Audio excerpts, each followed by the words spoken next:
मी सोपान तुळशीराम जोगदंड राहणार केज तालुक्यामध्ये संगाव नावाचं गाव आहे आणि तालुका केज जिल्हा बीड येथे रहिवासी आहे. आता मी 1977ला 45 वर्षापूर्वी मलकापूरला बाप्पाकडे आलो. माझा जन्म 78चा. हां, तर 77ला आलो त्यावेळेस बाप्पाकडे अशी रांग होती, खूप 1-2 किलोमीटर रांग. लोक रांगेत उभा राहून दर्शन घ्यायचे. एक पूर्ण दिवस त्यांना संध्याकाळपर्यंत नंबर येत नव्हता.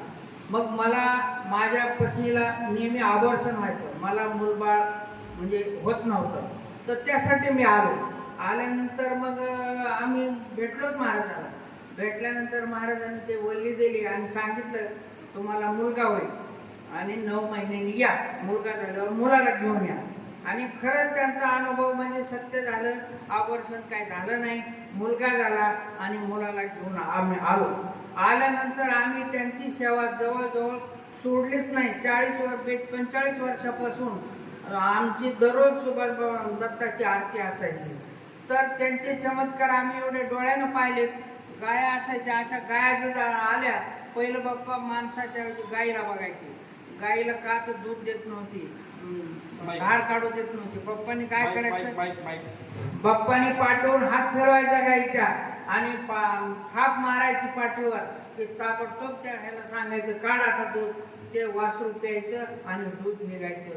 साक्षात आम्ही डोळ्याने एवढे त्यांचे चमत्कार पाहिले. लाईन असायची, लाईनला बाप्पाने सांगायचं अशा साडीवाली बाई आहे आणि तिला बाजूला काढा.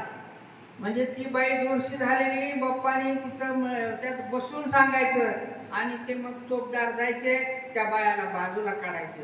तर त्या बायाला बाजूला म्हणलं की त्या खाली मान घालून निघायच्या. म्हणजे सत्य परिस्थिती, त्यांची दिव्य दृष्टी त्यांना अशी परमेश्वराने दिली होती. आणि त्यांचे बरेच चमत्कार आता सांगायला तर बरेच वेळ जाईल. मी एवढे 2 शब्द सांगतो. मला सुद्धा बराच अनुभव आलेला आहे. माझं आजार काय झाले, बाप्पाकडे यायचो. नंतर यांच्यामुळे सुद्धा माझे बरेच काही दुखणे वगैरे कमी झाले आणि त्यांचं सांगण्यासारखं खूप आहे. तर इथं देवाची कृपा आहे. इथं सिद्धी, बाप्पा सिद्ध पुरुष होते आणि बाप्पाला रिद्धी सिद्धी प्राप्त होती. तशीच ह्या महाराजाला सुद्धा आहे. तेव्हा या सिद्धीचा उपयोग करून देवाची भक्ती पारायण करून आपापल्या सर्वांनी दुःखमुक्त व्हावं आणि चांगलं जीवन जगावं, अशीच माझी सर्वांना प्रार्थना आहे.